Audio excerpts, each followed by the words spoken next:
Hello, everybody.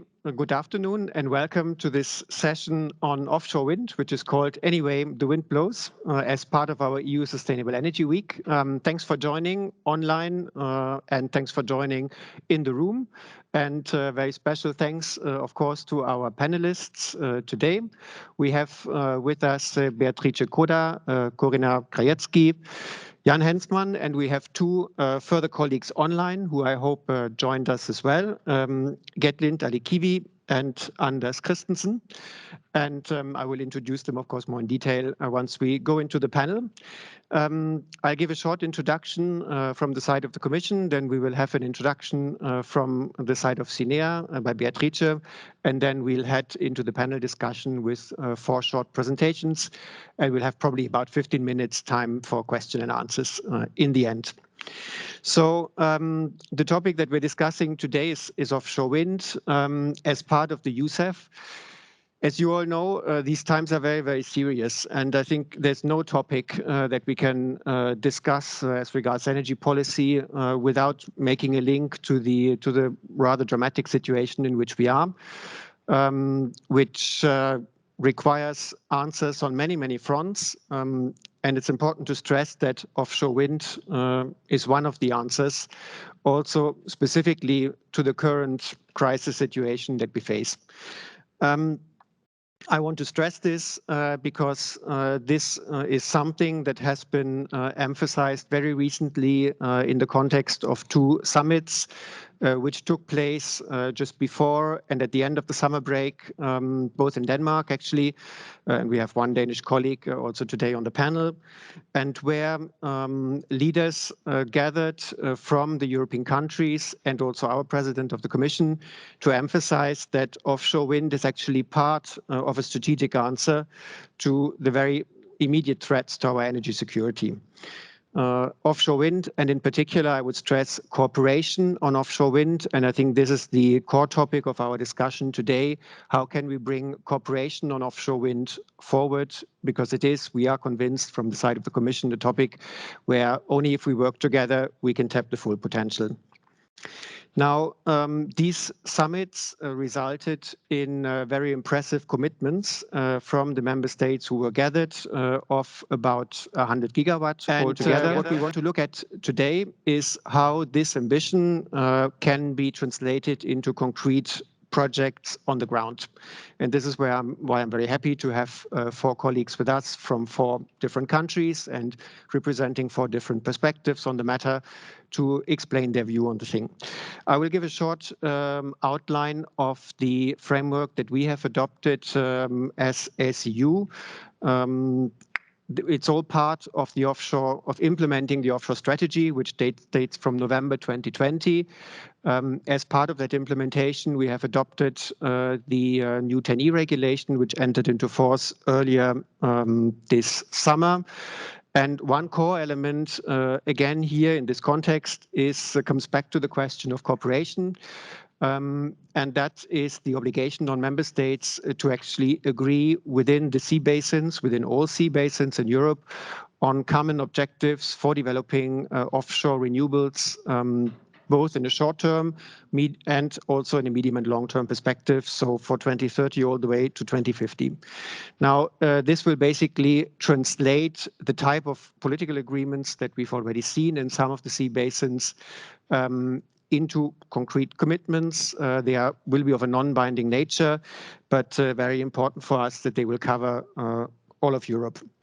This is the first step, a very important first step, which should allow us, together with the network operators and ENTSO-E, to develop something like a common vision on how the grids should look like in these 4 sea basins to allow to actually connect the offshore wind that will be needed to live up to those commitments. And this is a very important element because grids usually take quite long to build. And all these ambitions will not be realized if we don't manage to put the grids in place in a way which basically looks forward to the level of build out that we have in mind. So these strategic offshore development plans in the 5 sea basins that we identified in the 10E, they should become a key tool to achieve that.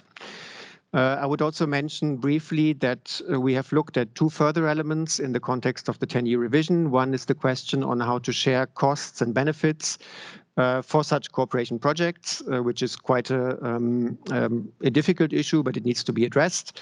We will work on that. And finally, we have also identified the issue of permitting as one which is crucial, and that's why the new 10E also contains specific provisions on member states working together on permitting for offshore projects in particular, and we'll hear more about that in the panel discussion. Now, I want to say just a few more words on what we've done in implementing the offshore strategy in a number of other fields, because this strategy not only looked at the regulatory part, which certainly will be very crucial in our discussion today, but it also looked at maritime spatial planning and environmental assessments, which are a crucial tool, and also at, let's say, the industrial aspects. I will, of course, not run through all these actions, but just mention perhaps 2 that we have carried out in the meantime. One concerns the question of technology, grid technology and interoperability. Here, we've set up a dedicated working group on HVDC technology under the set plan, with the objective to develop and actually put into the water a real-life multi-terminal and multi-vendor demonstration project by 27, which should indeed show that this interoperability of an integrated offshore grid is possible. And then the second action I want to pick out concerns the question of the value chain, because that is indeed another essential element. We need to ramp it up quite significantly.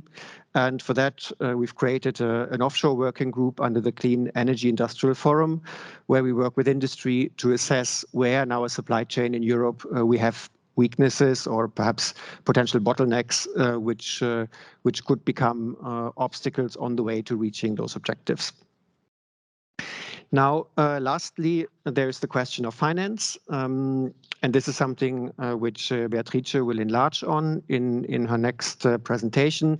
I just want to stress that when we talk about finance, the needs are, of course, enormous, and that means that the bulk of it will have to come from the private sector. It will have to be market-driven, otherwise it will not be possible to mobilize this finance, or the regulatory framework has to be appropriate. But there is, of course, a role also for support from a national level, and there is also a role for support from the EU level. There's, in fact, no shortage of instruments, and this table demonstrates that, because we have tried to list those instruments and make them available to project promoters on a dedicated website, so that they can orient themselves and that they can also see how instruments can be combined. So this is on the element of finance. As I said, I mean, there are many challenges which need to be addressed together. This is one of the complexities of rolling out offshore. And I'm very happy to have a panel here today which is very knowledgeable on these issues and which will give us further insights. Now, as a next speaker, I would invite Beatrice Coda from CINEA to give us her introduction specifically on some of the financing aspects. Thank you, Joachim. Good afternoon. Yes. Let's see if the slide works. Okay.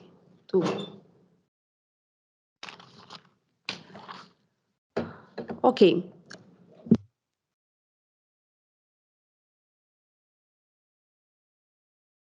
Okay, now, good afternoon, ladies and gentlemen. So my name is Beatrice Coda. I am head of unit in CINEA, in charge of the Connecting Europe facility and renewable energy financing mechanism. I work in CINEA, the executive agency of the European Commission, in charge of supporting the EU Green Deal's objective. And overall, we manage 7 EU funding programs. Many of them relate to the offshore renewable area. And in my presentation, I will touch upon how CINEA is already supporting the offshore renewable infrastructure and what is, let's say, the outlook to the future in support of the objectives of the new offshore strategy and in particular of the revised 10-year regulation. So state of play where we are today with the implementation of support to offshore renewables.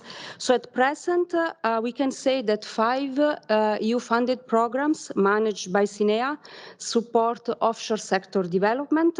For a total, we have counted of a bit more than 100 projects. So a great part of these projects are funded under the Horizon Europe, Horizon 2020 program.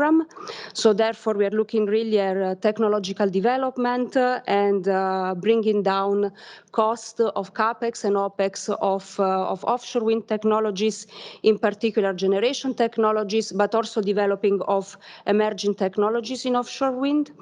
And also big support has been given also under the EMFF program, which stands for European Maritime and Fisheries Fund, where the focus bringing the operational costs down, but also on important topics such as environmental impact assessment, development of inclusive maritime special plans for these projects. What about the Connecting Europe facility? The Connecting Europe facility is a program that fosters cross-border cooperation, and notably projects has been already funded in this area on grids, and also very recently, and I will give some examples later on that, on the renewable generation part under a new sector in Connecting Europe facility, which is called cross-border renewable projects. The topics covered relate to conceptual feasibility studies for transmission infrastructure, marine service, and as well, perhaps an important topic relates to ports, improvements in ports, in maritime ports. That is not really part of CEF Energy, but rather it's covered under our sister program in transport, because also development of facilities and enlargement of capacity of maritime ports for offshore wind, to support offshore wind farms. Logistics has been recognized also there in the transport in the maritime sector as a key priority. We also have other 2 programs, very important ones, so the LIFE and the Innovation Fund. Innovation Fund is a program which has just kick-started last year, but already there are some projects in the area of offshore wind electricity coupled with electrolyzer and hydrogen productions in the North Sea are emerging. If you want to give some figures, let's see if that works.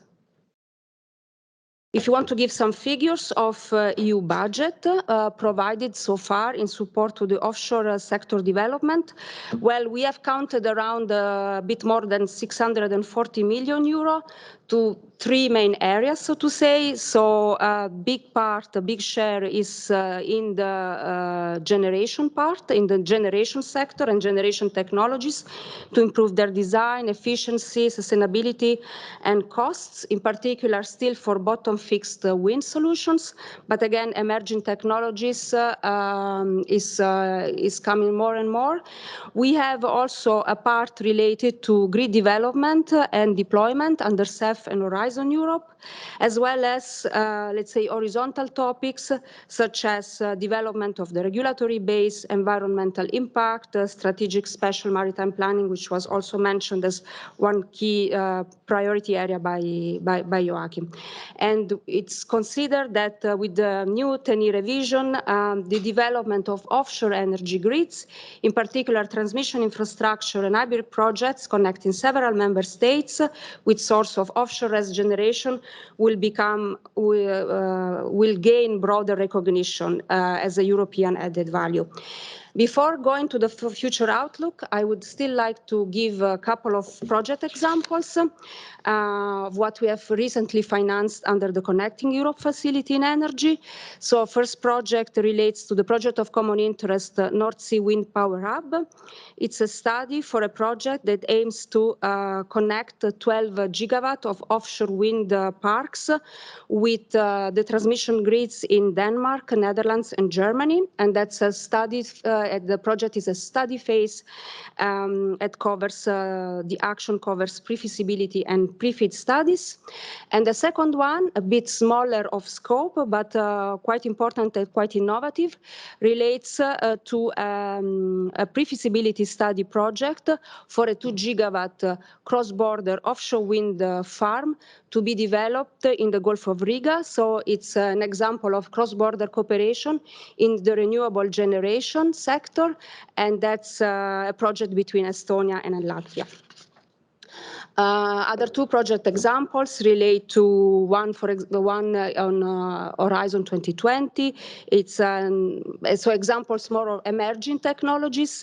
So the SATS project, for example, as an example of novel floating wind technology with the challenge to scaling up prototype technologies in a relevant industrial TRL environment. And not to forget also wave energy project, so the project EUSEW that is under the MFAF, where the focus is on environmental impacts of wave energy, informing decision makers and facilitating environmental consenting.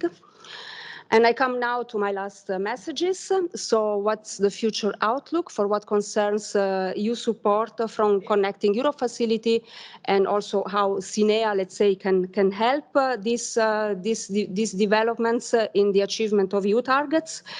Well, the Connecting Europe facility in the energy will run until 2027 as an overall funding figure of 5.8 billion euro. We can say that following the revision of the TENI regulation, and as Joachim mentioned, of the new offshore priority corridors around the Europe Sea Basin, will identify projects that will obtain the status of projects of common interest, and when they can demonstrate the high cross-border impact and the high EU added value, and under certain conditions, and in particular the one of not being commercially viable, they can receive funding under the Connecting Europe facility. So that's an outlook that will come after the new list, the first list under the TENI revised TENI will come into force. So as of 2024. I'd also like to mention that again, the support to the renewable, to the generation part via the cross-border sector established under CEF Energy, and again consider the synergies, for example, with the ports and the maritime sector that are possible under CEF Transport. I think SINEA under CEF and as manager, let's say, of quite a number of these EU funding programs is in a very good position to, let's say, establish and coordinate several funding programs and support the potential of complementarities between these EU fundings, which are still necessary, let's say, to achieve these targets, both for what concerns, let's say, helping the challenge of investment, as well as also supporting on softer areas like sustainability, environmental issues, and coordinated planning of this infrastructure. I'd like to stop here. Thank you very much for your attention, and back to Joachim. Thanks very much, Beatrice. Thanks for also showing some concrete examples where EU funding has already come in and hopefully made a difference to bring them forward. Now, next we will enter our panel discussion. Before we do, I would just like to point especially our online audience to the fact that as in all sessions of the EUSEW, you can put your questions to the panelists through Slido. And I hope that we can put on screen the QR code so that people can use Slido. Please put your questions already during the thanks. Please put your questions already during the presentations so that afterwards we collect them and hopefully we have a bit of time to reply to them. With that, let me come to our first panelist, and that's Jan Hensman, who is advisor on external relations at the Belgian Ministry of Economy. And Jan, you will share your experience from the side of Belgium, amongst other things, on cooperation in the NSEC context. Thank you, Joachim, for your kind words. Good evening, everybody. Member state perspective is actually only partially true, but you already said it. I will talk about cooperation, basically. But if you... Oh, sorry, it was the wrong button. We have to start from the basis. Maybe I should say that I'm from Belgium.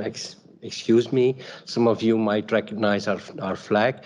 So I work for the Belgian Ministry of Economy, and I'm, like Joachim said, usually busy with external relations. So quickly set the scene how we stand in Belgium, and then I will quickly move up to our cooperations and how we, in that cooperation, work together with the EC in the framework not only of 10E but also North Seas Energy Cooperation. So you know we have built a first offshore zone. It's complete. It's working. It's up and running. We are now busy working on a second offshore zone to be developed at least before 2030. If you ask my minister tomorrow, but okay, that will not be possible. But as soon as possible, in any case, we will double the capacity. And 6 gigawatts is not a grand figure, but you have to take into account that we have a seaside of 46 kilometers, and we have to do with that. And together with all other users of the sea, we have to build some wind turbines there. And that's also one of the things we are going to do, and that's why I said cohabitation, is that we will partially build in a Natura 2000 zone, where normally you don't build. So we are trying to live together with all the birds and sea life and whatever is going on there. So we are actually performing now more than 20 studies to see how we can best work together and how we can the least possible damage the nature that is already there, and that was there before we put some wind turbines. So we need to respect that. In the second zone we are going to have a tender. What is special in that tender is that we will have citizen participation there. That's an obligation. So you need to involve citizens from the outset. And you might wonder, how are you going to do that on sea? Well, we are working on it, but it's cooperative programs, and we have cooperatives in Belgium that already work onshore, so they have already some experience to also do it offshore, excuse me. And then also we will build an energy island, so that we can not only link up the new offshore zones, but also the interconnections we are going to have. And in a minute, I will talk about that. And we have some funding under the RRF framework to be able to build that. That's normally going to be there by 2026. So right in time also for the connection with the interconnections and with the new offshore zone. We have MOUs with Denmark and UK on hybrid interconnection. In the UK, they call it multi-purpose interconnection, but it's the same. It's actually, you connect not only an interconnector, but you connect partially wind farms to an interconnector. So Denmark, but maybe my Danish colleague will talk about it, Denmark is going to build some wind parks outside the Danish seas, and we will link up to that with what we call the Triton link and a direct connection to Belgium,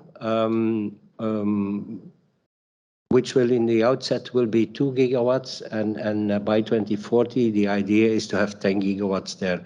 But like I said, I'll leave it to my Danish colleague to explain that further. We will definitely apply for PCI. The file is actually ready. It's a 10Y-NDP program. In the 10Y-NDP program already, we will apply for a PCI. We also will apply for CEF funding, and there I have to contradict already Joachim a little bit. The market will not suffice to for the moment to be able to pay for all it, because it's a very expensive project. But it's a project we definitely want. It's part of a meshed network grid that we want in the future.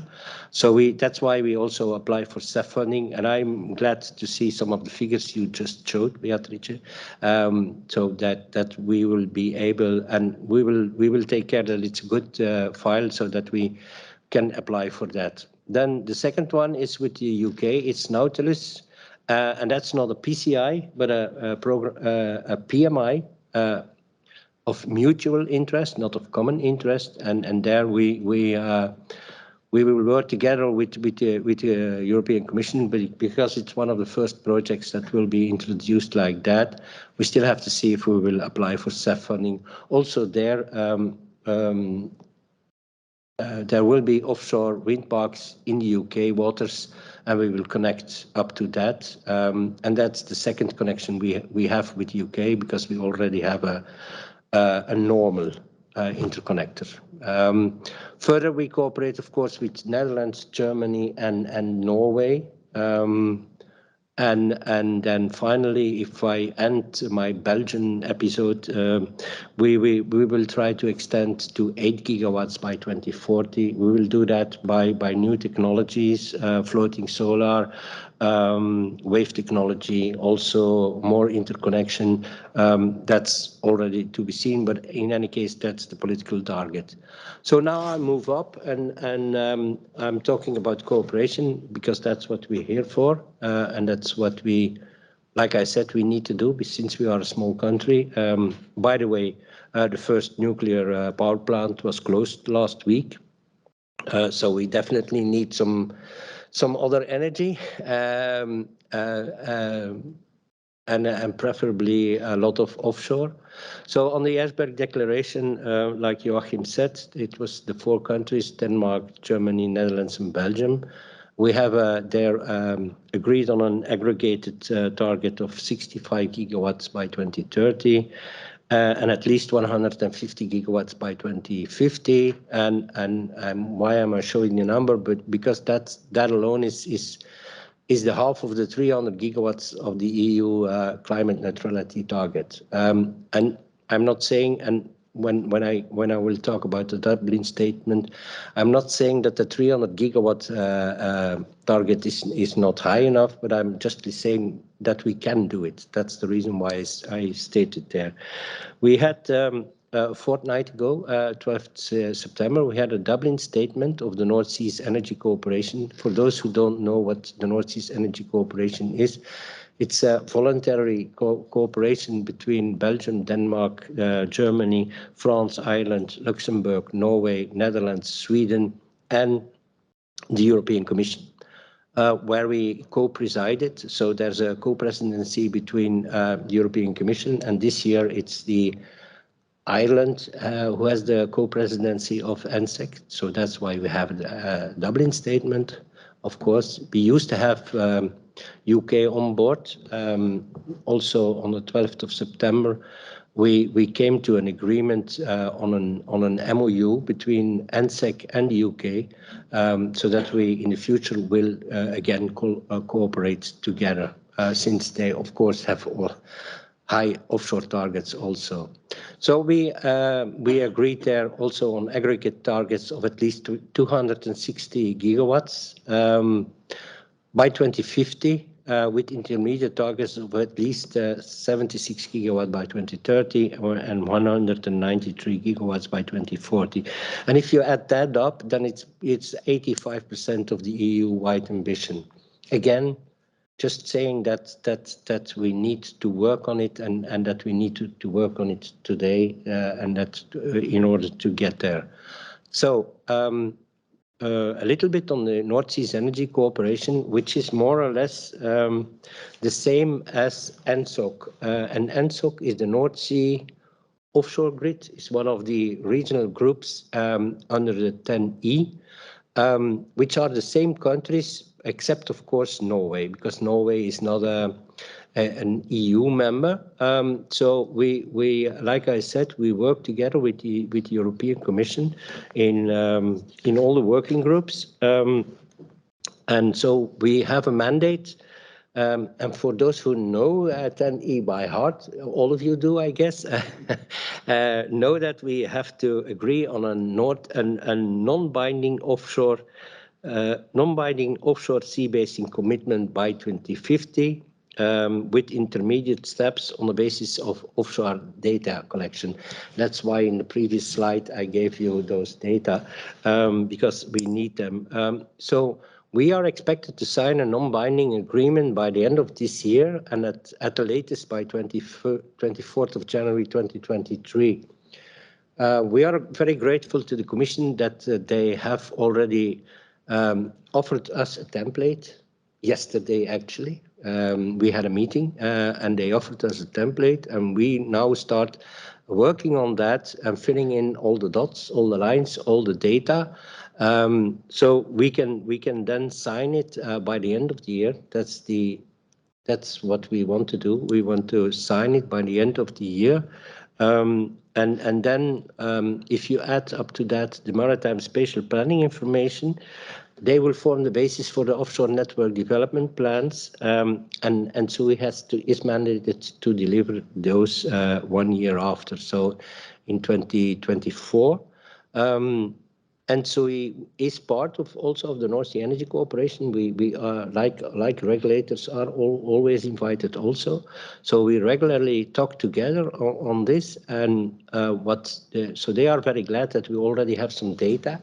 But what they now need is locations. So what we now will do once we have these non-binding agreements is see where is this offshore located. Also, some of the countries are in more than one sea basin. For instance, Ireland is also in the Atlantic Sea Basin. Germany is in the Baltic Sea Basin. Denmark is also.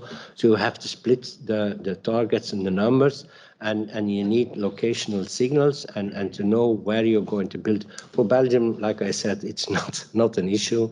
We know we are only in one sea basin, so that's okay.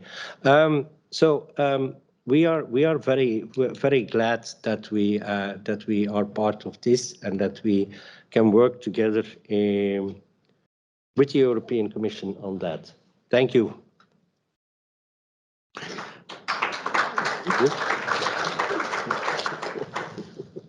Thanks very much, Jan. That was very useful. I mean, thanks also for showing us that there's several types of cooperation. I mean, there's cooperation between member states, but there's also cooperation with your citizens, which is probably not a dimension you should ignore, because otherwise you will have problems in getting the projects off the ground. So with that, I would like to turn to our first online panelist, which is Anders Christensen, who is a senior advisor at the Center for Utilities and Supply at the Danish Energy Agency. And he will talk a bit more, in particular, amongst other things, on the question of permitting and the unique point of contact, which is one of the novelties of the 10E. And I see he's with us. Anders, welcome. And the floor is yours. Please let me know when I have to switch the slides. Thank you very much for letting me present the Danish considerations, and I think it's quite natural that that I'm coming right after Jan Hensmans. We already have the bilateral cooperation, and which materialized into a memorandum about the Triton link, as we call it in Danish. So I'm not going to talk as much about the numbers as Jan was doing, very interesting anyway, but I will be looking more into the permitting procedures and into the new 10E regulation and how it can help us. I've been working in the Danish Energy Agency for many years, and I've also been following the development both in the BEMIP group, which is similar to the North Sea Energy Cooperation mentioned by Jan. The BEMIP is the same for the Baltic Sea members of the EU. So for Denmark, in the Danish case, we should take part in two coordinating units. The new 10E regulation requires a one-stop shop for each sea basin, which should facilitate or make permitting procedures easier. For obvious reasons, it's not ready yet. The regulation is rather new. It was adopted in June this year, but from the Danish side, we have some experience, which is quite useful in this context, and I will focus on 3 of them. The first one is that the Danish Energy Agency has, in fact, for many years been a one-stop shop for wind farm developers nationally, in particular to the state or to the national public tenders for offshore wind farms. And I don't exactly count it, but I think there has been at least six public tenders, and at least 5 of the offshore wind farms have been operating for quite some time. It's the first point. The second point is that we have a long history of close cooperation with the Danish TSO in Energinet, who is responsible for connecting the offshore wind farms to the grid onshore. This process has been coordinated closely during the national tenders, and in fact, the Danish TSO has also taken part in the planning, which I will come back to.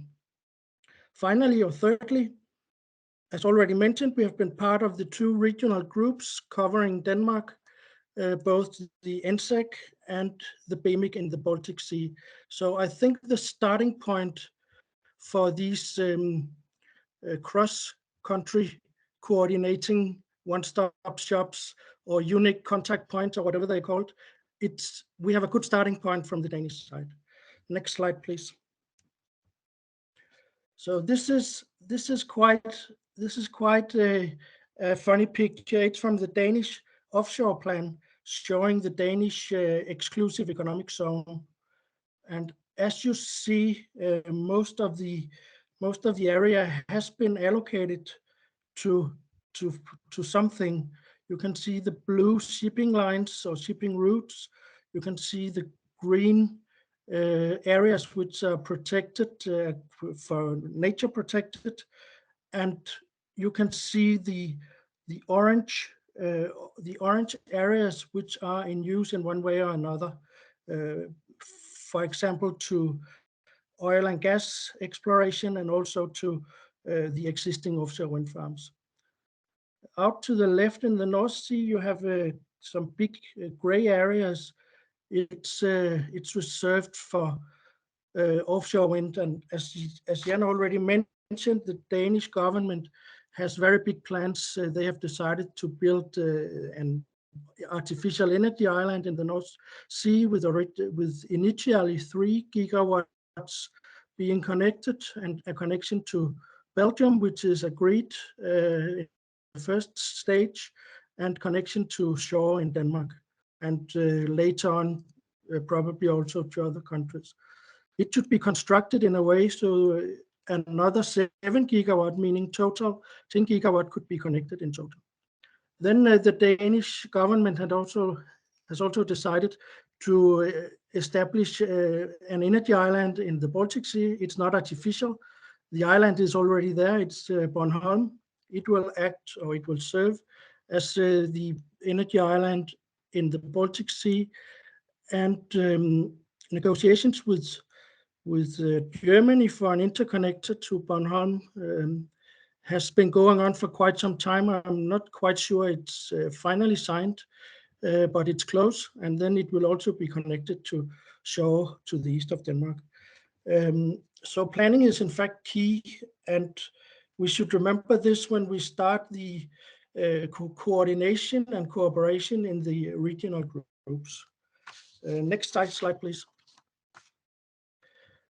So the first thing I was highlighting is that the Danish Energy Agency has for many years been a national contact point for the offshore wind farms, farm developers. In fact, the Danish Energy Agency is the government entity coordinating with all other government entities. saying environment, saying defense, maritime authority, business authority, and so forth. On a national scale, it's not new for to be like a single contact point for the developers. And in fact, most topic and challenges, they are managed within this how to say operational level within the DEA. It has proved very efficient. So it was the first thing I was highlighting. Next slide, please.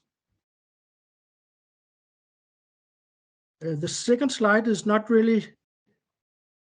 We are not really a one-stop shop, but in one way we are. Anyway, the Danish TSO and Energinet, they have been state-owned for more than 15 years. The Danish energy authorities have a long history working with Energinet, and they are in fact crucial for the planning of offshore wind farms. They have for many years, more than 25 years, taken part in the planning of the offshore wind farms. Their say about easiness or problems to connect onshore, in fact, also meant something about the siting. So when it politically has been decided to construct an offshore wind farm, Energinet already starts to design connection in parallel of tending of the offshore wind farm. It has also proved very efficient and time saving. The last thing I will mention is that the Danish Energy Agency is, in fact, when the Energinet has designed their project and decided on their project, the Danish Energy Agency is also the state, the legal entity approving it formally. So these were the first two of the three highlights I had.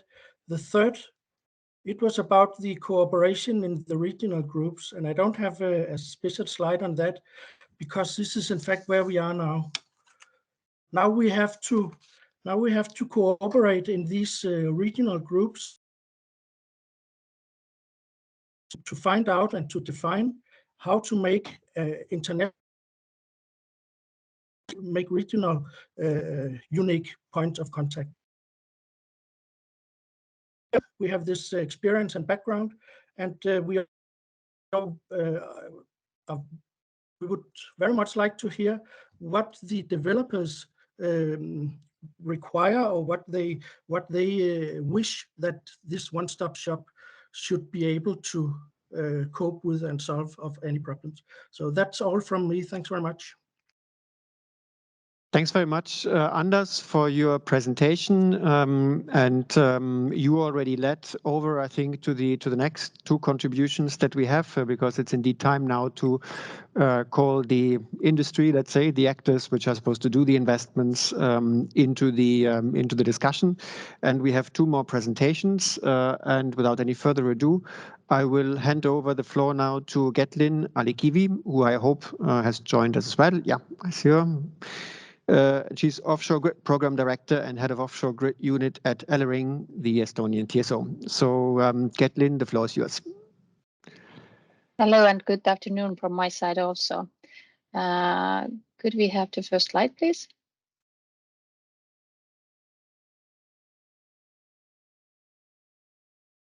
Yes, thank you for previous presenters, as you touched already those same aspects what I would like to present in my first slide. So could you please click on the slide? Then the first question, why we are doing this? Lots of talks and suggestions or indications to the renewed 10-year regulation as also already set out, and from the grid point of perspective, then the grid development is needed and necessary as it plays its own crucial role regarding to the climate and energy policy target achievements by the member states and by European Union as such. And as a DSOs, we have the responsibility to be beside on the member states to develop the grid in such a way as it covers all the needs, internal needs, by that I mean member state ones, and also to look a little bit further or a bigger picture regarding to the regional energy security or energy supply issues. Next click, please. Again, next click, please. And to achieve the set goals, what also has been mentioned several times today, according to the NE, or also as mentioned the high-level summits, which actually which were actually held a little bit more than a month ago in different sea basins, then the close cooperations between different stakeholders is the crucial element, or even maybe the key element. Because when we have quite clear targets, then it's quite clear indications where we are moving towards. And through the good and effective cooperation, for example, like integrated planning, we create new opportunities, and this is the most cost-effective way forward. But to go to that stage that we have harmonized or integrated planning principles, the first step is we have to have the understanding where we are today, because all member states, all TSOs have this different starting point. Are we talking about national targets on offshore or onshore? Or is it a planning principle? Is it a grid development? So first of all, we need to have the clear understanding where we are, which are our similarities, which are our differences, and how to find the best solution. And as also mentioned, the cooperation with the ENTSO-E and between ENTSO-E, member states, TSOs, and the European Commission, then all those steps have already started, or those processes have been initiated as sea basin guidelines and methodologies, how to harmonize the planning principles, and how the cost benefit or cross-border allocation rules or methodologies should look after some time in our region in Europe should be put in place. But yeah, today I think it was a really good situation, or the situation today is really good because we have clear targets where we are aiming. Now we are more and more going into details how we can divide it per sea basins, and also through the sea basins distribution we can see how much can each member state contribute. Just for example, in Estonian territorial waters, there has been estimated that our potential is around 7 gigawatts, but our own internal or member state Estonian consumption is somewhere 1.6 gigawatts. So definitely there is a huge potential to produce renewable energy on offshore, but the grid and infrastructure development is another aspect, and how to find the balance between the cost and benefit sharing. This is the tricky part. Next slide, please.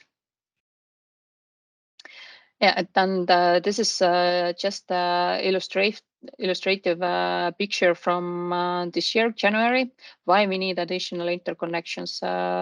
In generally 12th in Finland, in Estonian neighboring country, the electricity price was 20 euros per megawatt, and in Estonia, Latvia, and Lithuania, a little bit less than 200 megawatts per hour. So this is quite clear indication where our bottlenecks are lying.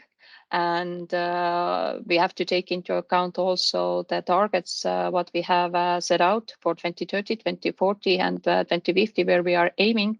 And electrification, sheer raise in general, climate neutrality or decarbonization of electricity systems, then this is quite good insight onto the market where we need to move. Next slide, please. And as previous presenters also mentioned, different cooperation frameworks, then also between the TSOs in Baltic Sea. Baltic Offshore Grid Initiative has been established more than a year ago. And the main aim of this cooperation is to have a common planning principles and understanding about the Baltic Offshore Grid developments for the future. And of course, this is helping the regional member states to achieve their targets. And this picture on the slide is just illustrative, because today it's on the planning phase, and in the yellow colors, the areas in Baltic Sea should reflect or indicate the potential offshore RES capacities, and really thin blue line could indicate the possible grid connections. But today only 2 hybrid projects have been submitted to GIVA NDP 2020, but I think those first pilot projects are quite good examples towards to the Baltic Offshore Grid development by 2050. And as said previously also, then currently we are working on the draft offshore network development plan for the Baltic Sea, as this could have the clear indication to different stakeholders where we are gathering the information, where are the potential production areas located, and how the possible grid could be developed in the future when we are talking about the Baltic Sea. But yeah, first of all, I think we have to have the common understanding which is what is the state of play regarding different aspects, what I mentioned, like planning, grid development, financing, etc. And the close cooperation and understanding each other needs and possibilities, I think, is the key word. And this is all from my side. Thank you. Thanks very much, Getlin, for this presentation from a TSO perspective. And you mentioned, it was mentioned before, but you repeated already the magic word hybrid projects. That's, of course, something we are also particularly interested in. And with that, I would invite the last of our panelists, Corinna Grajecki, to take the floor from a developer's perspective. Corinna Grajecki is head of the EU Representative Office of RWE. Thanks for joining, and over to you. I will give you this one. There you go. Thank you very much. I see already the first slide. Thanks a lot for the invitation to this panel to present to you the view of a developer. RWE is probably known, but maybe what is less known still is that we are currently global #2 in offshore wind. We are phasing out responsibly nuclear and coal and investing in our green core business with a strategy that we call Growing Green, investing 50 billion euros gross until 2030 to get to 50 gigawatts of green net capacity, and we have the target to be net zero by 2040. So this was just a little bit of advertising around RWE, introducing the company to you. And yeah, so as I said, we are really having a big investment program because we heard there is a huge finance need and a lot need to be done. A lot of ambition is out there, and we are ready to deliver. We are doing a lot to actually really invest, and we are putting also a lot of effort into innovation and new solutions, floating. Offshore, for example, we are working on new foundation technologies using the first recyclable wind turbines, for example, and we are also working on producing green hydrogen offshore. So that is a little bit the advertising part. Now, as I've mentioned earlier, and I'll move on to the next slide. So yeah, there you see again our pipeline until 2030. We would like to do even more. We are ready, and we see that with what you have said, Joachim, at the beginning. Of course, against the current backdrop of this terrible war and the energy crisis we are in, offshore wind is one of the answers, clearly. And we were also very happy to see that the Repower EU initiative of the European Commission is very much highlighting that need of build out of renewables. And we have also seen that actually there are really big numbers. In this ambition, with Repower EU, we would need 480 gigawatts of wind by 2030 from 190 now. Just to highlight the ambition, which is right, but that of course means that a lot of efforts need to be done. And as it has been said many times on this panel already, they have to be done jointly, all together. So all players that are actually on this panel also. And from our perspective, what we really need, and Joachim, you said this magic word of hybrid projects, is especially for those projects, investment incentives. We think that there is still a lot of uncertainty at state level, I think, but also at the investor level. And there are two elements of it. Of course, it's a fair sharing of cost and benefits between the states that would really seek the overall optimum and not isolated national interests. And then we need market arrangements and a regulatory framework that really reflects the society value add of hybrids and would guide both the wind farm developers like ourselves and the interconnector developers to actually invest in those hybrid projects. And then of course, there are different solutions in the discussion, offshore bidding zones with the need for well-designed sharing of congestion income. But there is probably not one size fit all. I think one can discuss a lot, but probably there is not the only one solution. There's also the so-called home market solution that could also one way. In the end, it comes down to probably tailor-made solutions that we would also like to see reflected, for example, in the revision of the Renewable Energy Directive, where we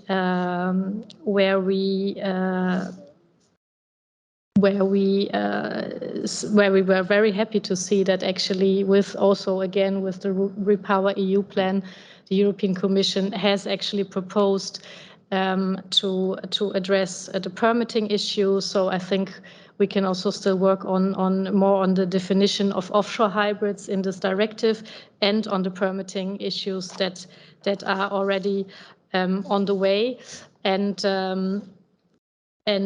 coming back to 10E and all I have already heard today actually is this is really giving much hope, because with 10E and especially the offshore targets in the sea basins and the network development plans, those are really very encouraging signs that we see.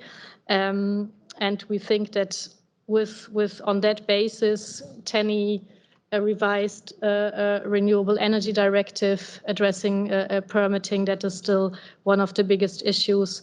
I would like to end with that very positive note that I think there is a lot of will, a lot of cooperation, a lot of ambition, and I think what we need to do now is to be very pragmatic and very fast in really getting those things done.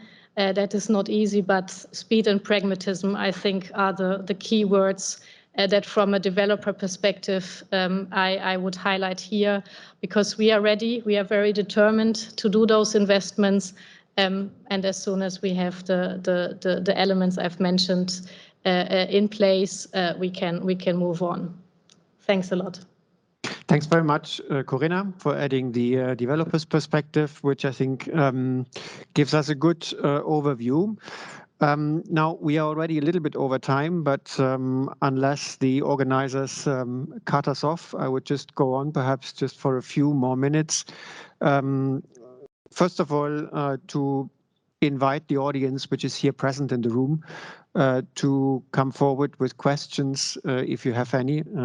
We have a few questions also through the Slido, but perhaps I would first want to invite those of you who are present here, who've stayed with us until 5:30, to come in.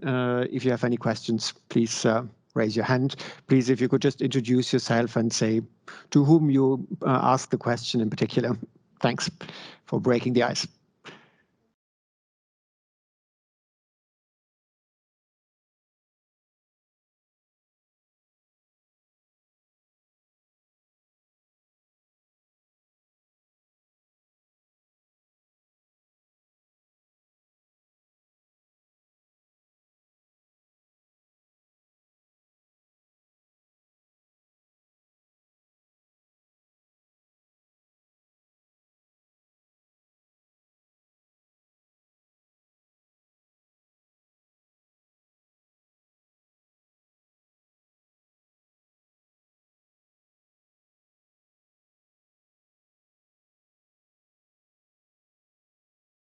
Thanks very much for that question. I will not attempt to answer it. I will just say that obviously the slide was not legible, but it's online, so the information is available in a much more user-friendly format as well. But who would like to come in on this question? Beatrice, do you want to have a go? Yeah, perhaps I can, let's say, give a little reply, because I think each funding scheme, if we talk about really EU funding, tackles a bit, let's say, a certain challenge and a certain objective. So if you're looking for developing a certain technology or trying to reduce, let's say, costs, then it's better to go for an, let's say, kind of Horizon Europe type of scheme. If you're looking for, demonstrating, let's say, your technology, then perhaps you might look for Innovation Fund. RRF is Recovery and Resilience Plan. Okay, is not, let's say, it's dealt at national level, so priorities are being already identified, but let's say that it's maybe more for projects that have, a concrete, let's say, in deployment phase. Connecting Europe facility on reverse tackles very specific, let's say, targeted cooperation between member states, projects with high EU added value. So I'd say we could maybe have another seminar really to discuss which one is the best option. Probably really each instrument has its own merits and tackles specific challenges. Let's also not forget financial instrument, not only grants but loans. Might also, let's say, be a viable option depending on the project. So sorry for giving this answer, which is vague, but yeah, we can remain available also for further discussion on that, depending really on the specific need that you're looking for. Thanks a lot, Beatrice. Jan, you want to come in as well? Yeah, well, actually, because we have the experience, actually, because we are the ones applying for PCIs and CEF funding. If I'm only going to limit to CEF funding. I talked about two projects there, Triton Link or Triton Link, as my Danish colleague says. I can tell you we have negative business cases in Denmark and in Belgium on this project. We have a positive European business case. Nevertheless, our politicians or our political leaders decided that we should have this interconnection. We are now trying to find out how we can make this more positive. But we definitely need CEF funding for this project. Otherwise, it will be there is not enough money on the market to be able to fund this project, because we're talking billions here. If we talk about the whole North Sea, and I'm only talking about the North Sea. I'm not even talking about Baltic Sea and so on. We definitely need billions. So yeah, yes, you do need CEF funding, and we are very glad that we can apply to that.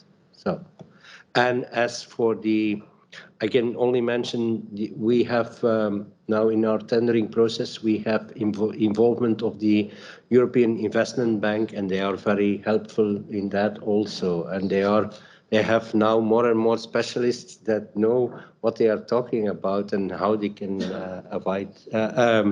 give assistance. Thanks very much. So I think in brief, the answer is the beauty is the complementarity of the programs. And of course, you also have to take into account that they have very vastly different sizes. So the CEF program is a very nice one, but it's very small. But we have some others which have, of course, a much bigger volume. So that's why it's important to look at the whole range of possibilities. I want to perhaps just take two of the questions from the chat, if I still can, or from the Slido, bundle them together and put them to the two member states representatives, if I can say, starting perhaps with Anders, if he's still with us, and then Jan, if you want to come in. And these are the two last questions on how do you take into account environmental aspects in the planning of offshore areas? Indeed, an important one. And if you want, perhaps you can also combine it with the last question, in answer to the last question, how do you manage and integrate citizen involvement in projects to foster acceptance and awareness? So, Anders, perhaps I would first want to check if you want to come in on those. Sure, no, but it's a very relevant question, I would say, and the environmental aspects maybe one of the most crucial issues to be tackled also offshore. So I can give you an example that we just started the environmental impact assessment on the energy islands, and I think the budget for the Danish TSO is more than 100 million euros. The environmental aspects, they are taken into account from the very beginning, and even in the planning phase, the Danish Ministry of Environmental Protection, they are members of this planning group. So it's definitely been taken into account, and it has been, been taken into account from the very beginning, more than 25 years ago. Thanks very much, Anders. Jan, do you want to come in as well? Yeah, thank you very much, and thank you for those very valuable questions. And like I already said, before the birds and the life at sea were there before the wind turbines were there. So you have to respect that, and that's also what we do, and that's also a vision I know other countries have also, like in the Netherlands and in Germany. So before you start building or start putting something else, you look into the environment and you look. So that's why I already told we have for the moment 22 studies running on all the environmental aspects before we even think about starting to build there. When we will build the island, it will be an artificial island. Also, Elia, our TSO, is for the moment doing studies what the impact is on the seabed and on the sea life. And like I said, I know they do that in the Netherlands and in Germany also. Those things are a given before you start even with the permitting process and with the tendering process. Integrate citizen involvement is a tricky one. Is a tricky one, and not. We have already noticed when we do online projects, although it's not always successful, but it's in many cases very successful. If you involve citizens and stakeholders from the outset, before you start planning, before you start building, whatever, a line or a gas pipeline or a wind turbine, you get far more acceptance and people understand why you do some things. I remember in the beginning when we built offshore wind parks, people thought that we did it to annoy them, and then we tried to explain them that they actually produce electricity. Wow. But I mean, people don't know, and that's for us. It's very important, and also there again, I know it's very important. Also for the Netherlands, they will involve citizens in their tendering process. Also, how we are going to do that? Well, we are still working on that, but I can invite you. We had a stakeholder conference beginning this year on our tendering process, and we will have another one next year in February or March, and you're all invited to. We will explain on the studies, we will explain our vision on citizen participation, and we will very glad engage discussions with you on that. Thanks very much, Jan. Before we close, I would also like to give both Kathleen and you, Corinna, the possibility to come in once again. And the question that I would pick here from the chat, perhaps on which you might want to comment, but feel free at this stage also to comment on what colleagues have said, is the one on the grid needs. So the question from the Slido is, what kind of improvements will the grid need to handle the higher volume of offshore power output? And what's happening right now and what will happen in the coming years in that regard? So probably Kathleen, you're best placed to reply to that. And then Corinna, if you want to come in the end. Yeah, regarding to the grid needs or what is needed to grid to develop, then I think really good and welcoming step is that we have clear political targets. Sea basin and also member states should say or put place their targets where they are achieving in 2030, where they would like to be 2030, 2040, 2050, and moving towards to the energy system decarbonization to achieve European Union-wide climate neutrality. Other hand, definitely is the financing part. Several times today has been indicated that those projects are very expensive, and definitely all assets what we are building in the sea are if not more than twice times expensive than onshore ones. And of course, we have to take into account different restrictions on the sea. Are those natural? Are those some other restrictions? Then those indications to have the good understanding. I think if we solve those issues, we can have a really good cooperation in together. But that, I mean, all stakeholders, developers, states, European Commission, DSOs, and so. Thanks very much. Corinna, the last word is for you. Oh, wow, that's an honor. I, of course, completely fully agree with Kathleen, what she just said. Maybe still to underline from our perspective, and I said that earlier with speed and pragmatism, there are a lot of things that need to happen at the same time.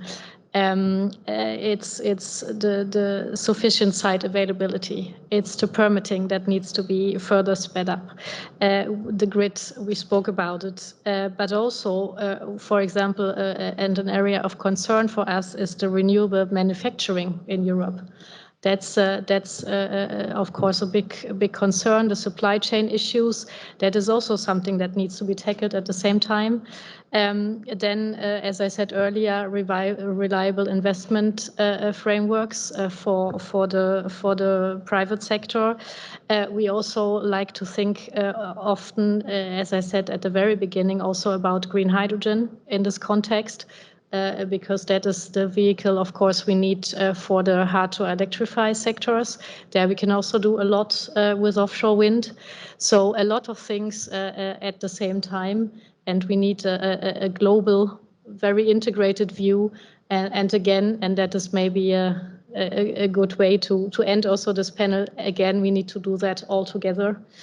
Working hand in hand, and then I'm quite hopeful after this panel that we can actually get there. Thanks very much, Corinna. Indeed, I think you did already the closing, so I can go. Anyway, we are 15 minutes over. So thanks a lot for all your contributions. Thanks a lot for having stayed with us until 10 to 6. I think what's clear is that, we have the ambition. We will have it on paper very, very soon. I think we also have the structures for cooperation in place, and that's certainly very important. But coming back to what was said last, there's still a lot of challenges as well. And I mean, the problem is that they all need to be tackled in parallel, be it on the financing, be it on the permitting, or be it on the supply chain, because these projects are very, very complex. They're big and we need them fast. So thanks very much to all of you, and let's continue working together on it. Thanks very much.